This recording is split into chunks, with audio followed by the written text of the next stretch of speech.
In this video, we're going to talk about pipe reducers.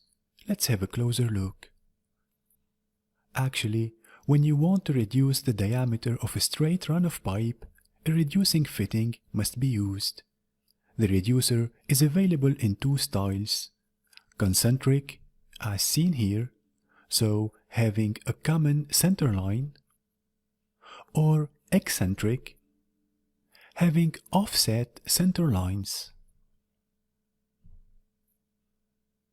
The differing characteristics of these two reducers are quite noticeable.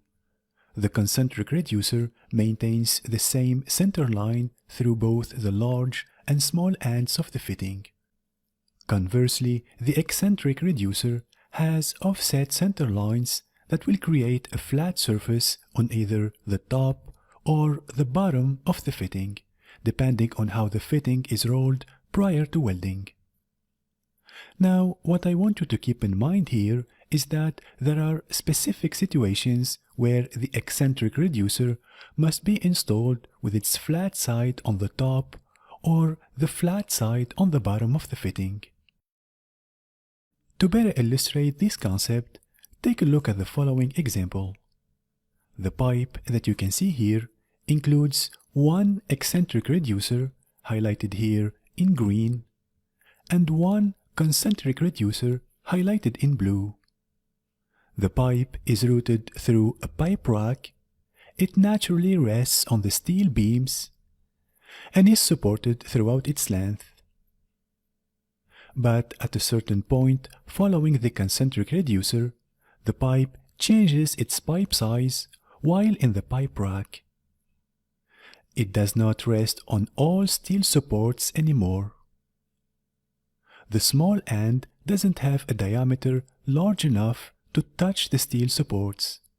Therefore, an eccentric reducer must be used in this pipe rack, as highlighted here, to maintain a constant bottom of pipe and to ensure the pipe will rest on all the steel supports for safety and mechanical integrity of the piping system.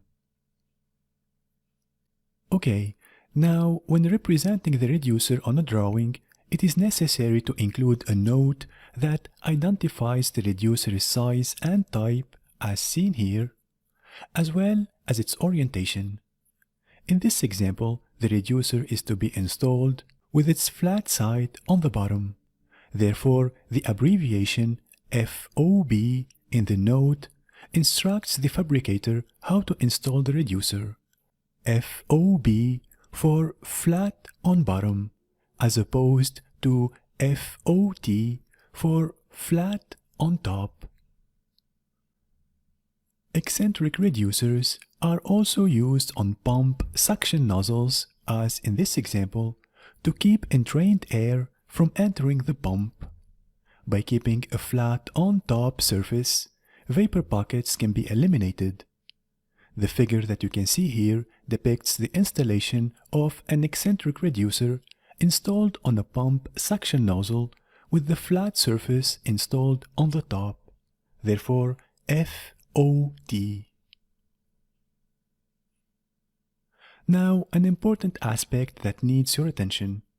It is important not to forget to include the dimensional difference between the two center lines of an eccentric reducer when calculating the elevations of a pipe in a pipe rack. The formula for calculating this difference is highlighted here.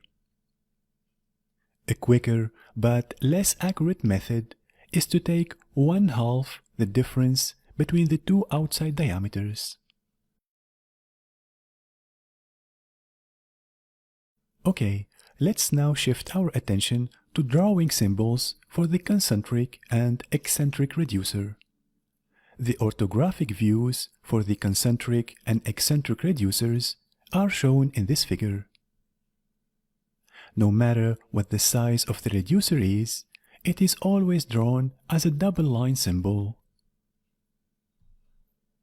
Notice the callouts that must be included with the eccentric reducer.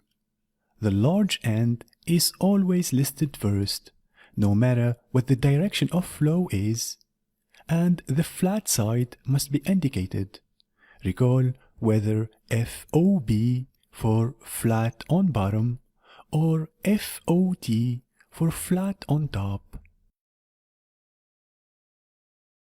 Okay, now to finish off this video on reducers, the length of these fittings can be found on the following dimensioning chart.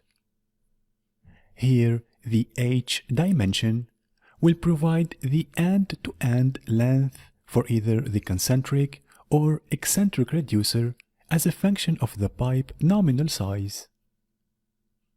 This chart is also available in the downloadable resource section.